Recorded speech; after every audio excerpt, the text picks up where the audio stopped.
Et on se retrouve donc pour cette revue de presse de l'économie.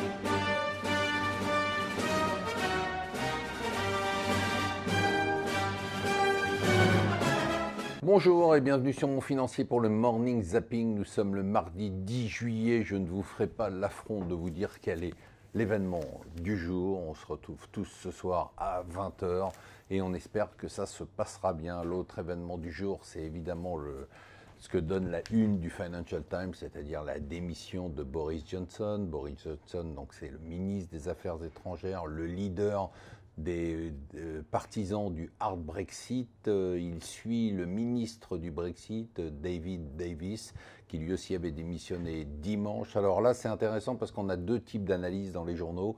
Les journaux qui voient le verre à moitié plein, les journaux qui voient le verre à moitié vide. À moitié plein, c'est Theresa May s'est débarrassée des Brexiteurs hard. Elle va pouvoir continuer à mener son offensive pour un soft Brexit, puisque c'est ce plan-là qu'elle voudrait favoriser. C'est pour ça d'ailleurs que ses ministres ont démissionné.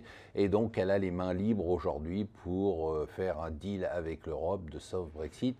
Le verre à moitié vide, c'est Theresa May est en danger, elle est déstabilisée et elle pourrait même perdre son job. On pense plutôt que Theresa May va pouvoir mener son combat pour un soft Brexit parce que les hard Brexiteurs n'ont pas suffisamment de voix pour voter une motion de défiance vis-à-vis du gouvernement.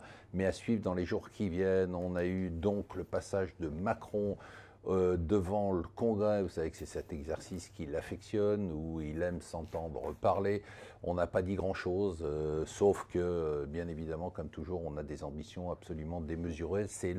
On veut créer le modèle social du 21e siècle. Bon, c'est génial, on va voir à quoi ça correspond. Le modèle social du 21e siècle, il n'y a pas eu beaucoup de détails.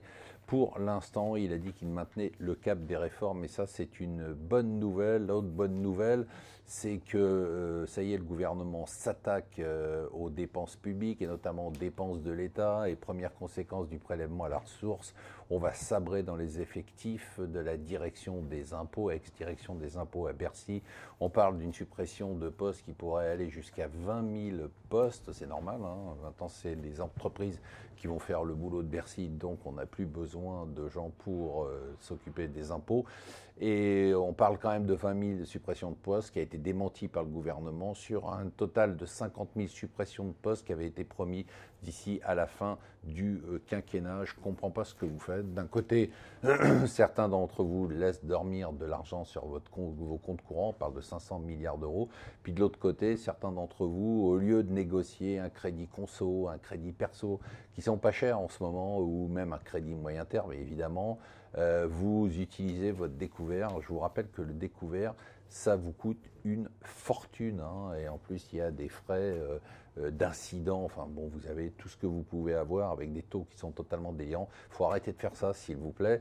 Hier, encore des rumeurs sur Air France KLM. D'un côté, on nous explique qu'on a trouvé le nouveau successeur, et puis finalement ça a été démenti. L'autre nouvelle sur les titres, c'est Twitter qui a dévissé hier, puisque Twitter supprime ses faux comptes, et donc on se demande combien il va rester de comptes une fois que les faux comptes auront été supprimés. Voilà, je vous souhaite une excellente journée, bon match.